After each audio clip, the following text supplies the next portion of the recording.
Right then folks, here we are, the entrance to Avenbury Church. This is the top of the lane.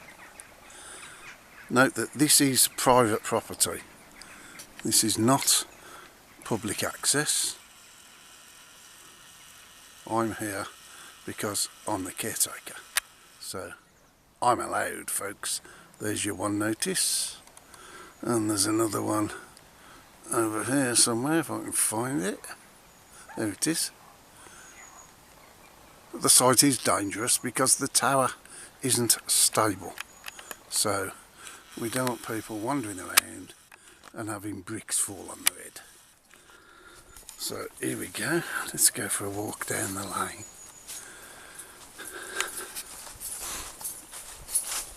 This is about 100 yards long, or metres if you're foreign. I'm still old enough to remember yards, so that's what I use. It's a fair walk, it's a bit rough and ready. The track does get very muddy in the rain, and you will need welly gogs to walk down it.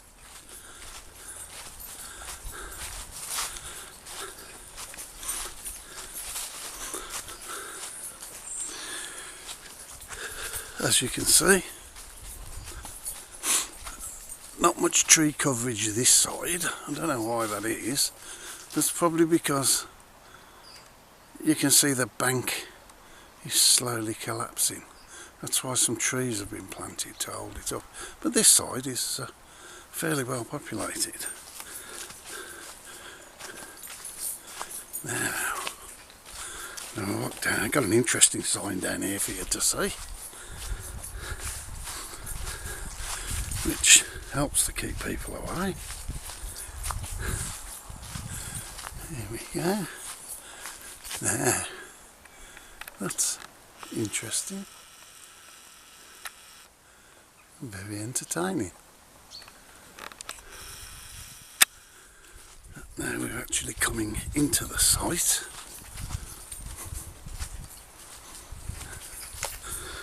There.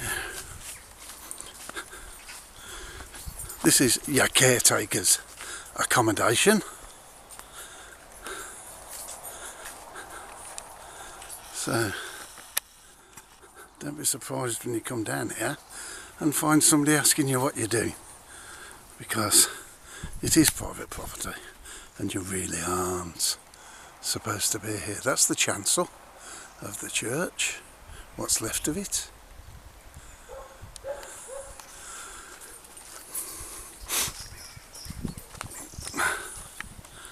This is an old box van, also used for accommodation.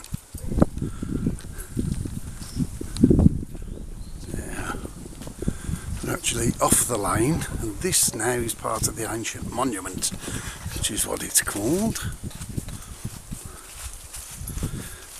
And it's the chancel. And there's the tower, there's the Norman arch that there's so much been made of. There's the tower. You can see it's in really bad condition.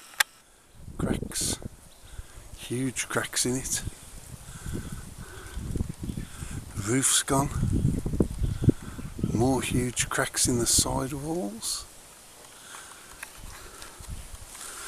Let's take a wander over. Yeah, well, I told you the ground was uneven. It's not very easy to walk on. Here we have a few of the gravestones.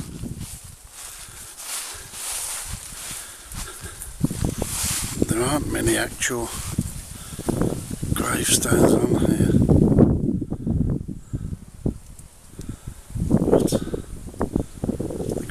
Being cleared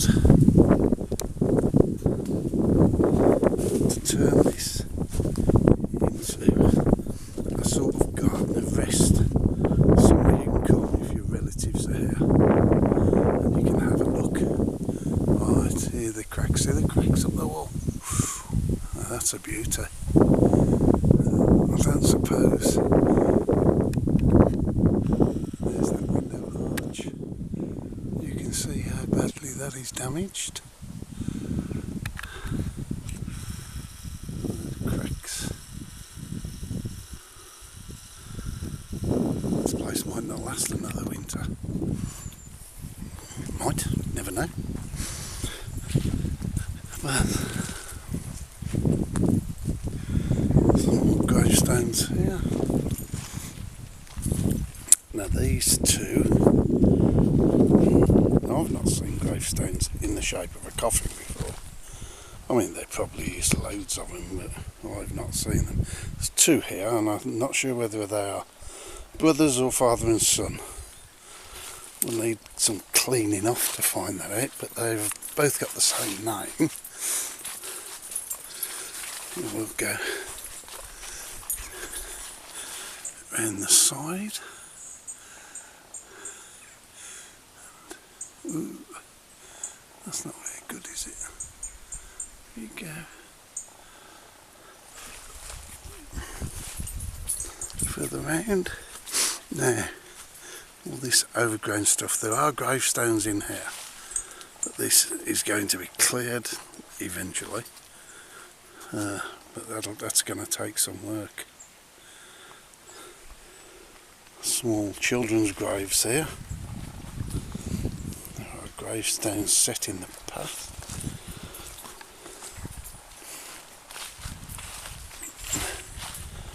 Parts of graves here. Others over the back. Some on the wall.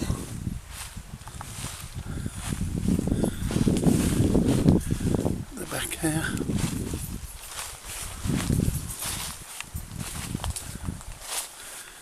You can see. There's one in there. And there's another one over there somewhere. But this really is an atmospheric blow. They say it's haunted. Do things happen here? Yeah, of course they do. Lots of stuff happens here. Unexplainable? Yeah, most of it is. You get more action at this end of the church than down at the chancel end. This again was part of the graveyard. Lots of it. Now, here was this is the original entrance to the church, which comes off a public footpath.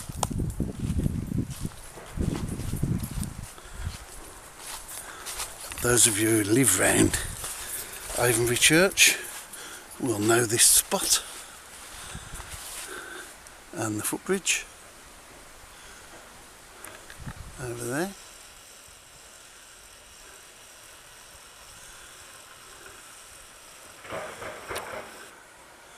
This was the proper entrance to the church. The footpath comes round and past and through the kissing gate. And this was the entrance, which has now been sealed because the site is dangerous. Again, more signs.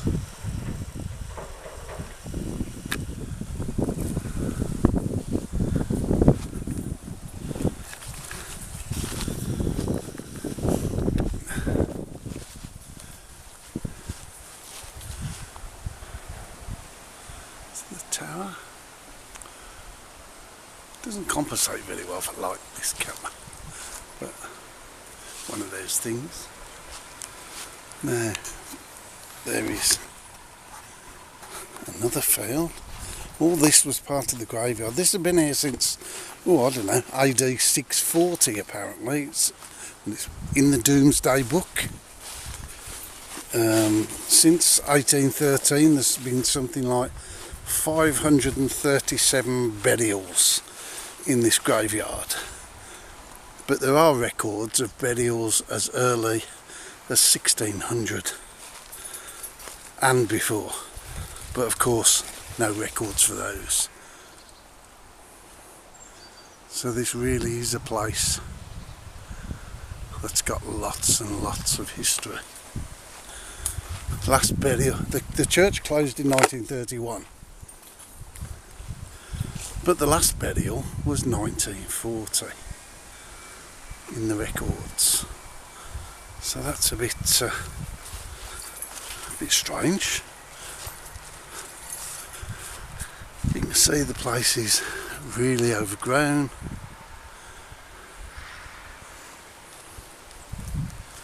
This is just the back end.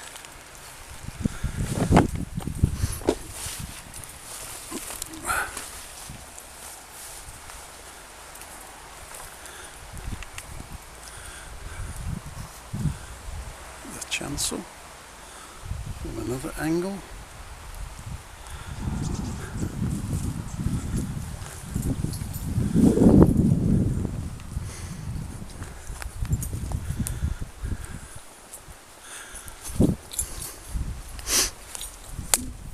Slippery.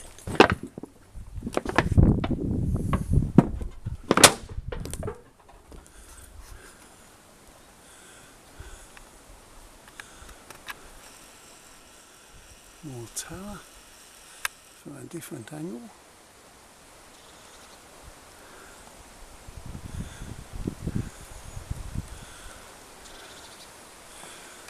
Chancel.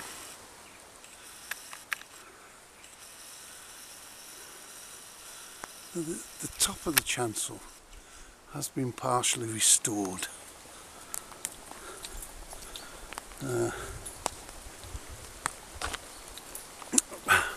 But then, usual thing, ran out of money. And also, one of the owners died. So, all the work was stopped.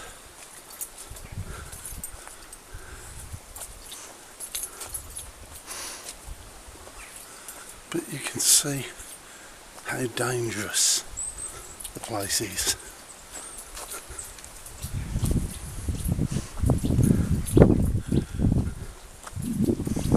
And again, let's go and get another view of the tower.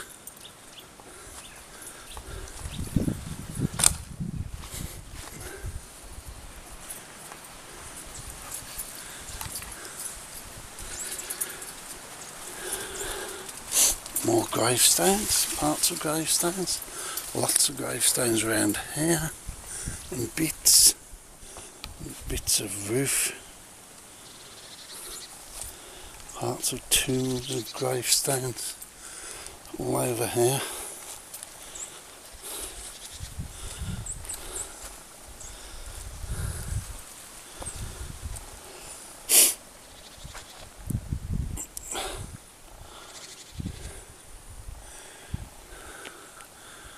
Inside of the chancel.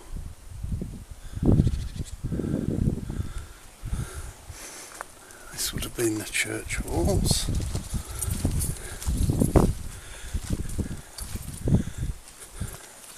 Lots of stone here. Bits of writing on, bits of patterns on. This is the inside of the tower.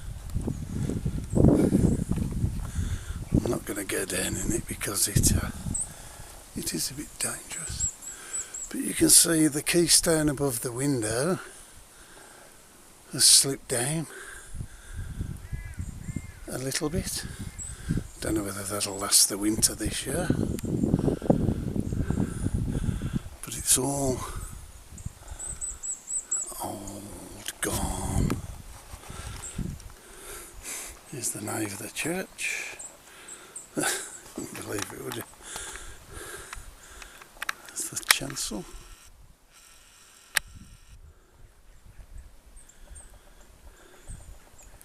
Plenty of elderberry trees around here.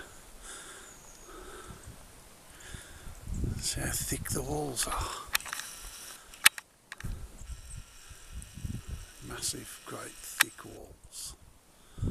But like I said, the top of it's been restored, repaired, stabilised, whatever you want to call it. more normal windows and stuff. But this is it, and this is the most active place on the site. This is where you get sightings of things happening.